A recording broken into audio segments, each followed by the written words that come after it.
Let's talk about a lie we've all been told. We're taught that if we're good parents, if we sacrifice everything for our kids, they will be our safety net when our hair turns silver. It's a beautiful thought, isn't it?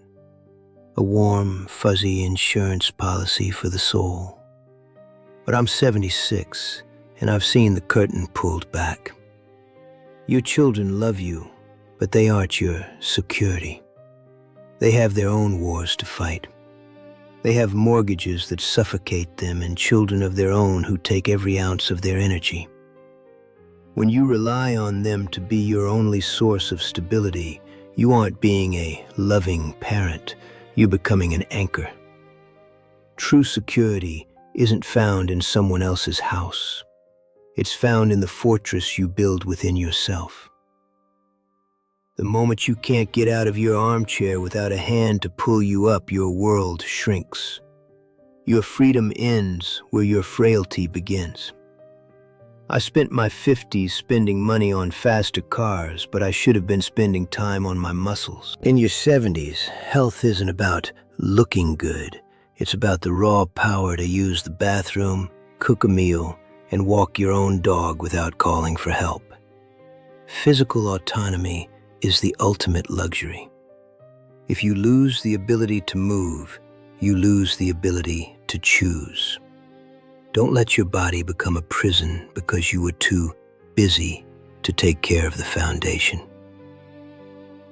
Never give away your last dollar to fund a child's startup or a grandchild's wedding with the hope that they'll take care of you later. That's a gamble where the house always wins. Money in your old age isn't about greed. It's about your right to vote in your own life. A broke old man is a burden, but an old man with resources is a patriarch.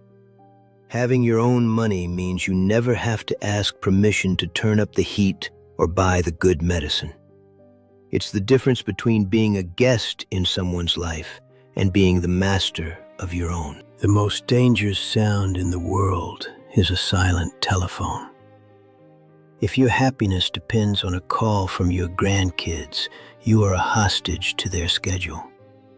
You must have a mission, something that makes you kick off the covers in the morning, even if the rest of the world has forgotten you. Whether it's gardening, writing, or fixing old watches, you need a passion that burns independently.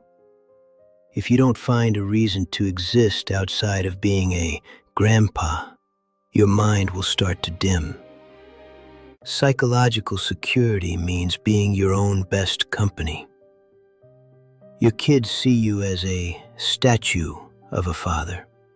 They don't know the man who loved 70s rock or the boy who wanted to be a pilot. You need friends who remember the same world you do. A social network outside of your family is oxygen. You need people who speak your shorthand, who understand the specific ache of a losing friend, and who don't look at you with pity.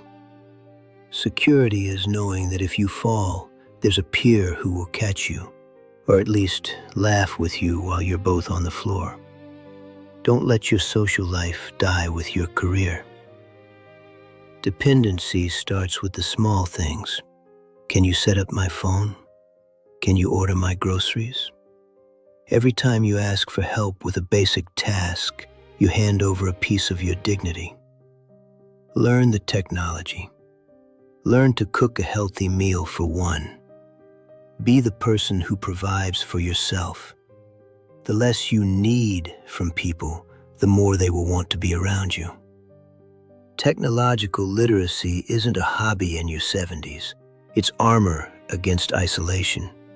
Stay sharp, or the world will sharpen its edges against you. I waited for retirement thinking I'd be a king surrounded by subjects. But attention is a currency you have to earn by being an interesting person, not just a relative. If you spend your days complaining about your back or the youth of today, don't be surprised when the room empties. Expecting gratitude from your children is a one-way ticket to depression. Give your love freely, but keep your expectations in a locked drawer. If they show up, it's a blessing. If they don't, you're already fine. Your home shouldn't be a museum of your past or a storage unit for your children's old trophies.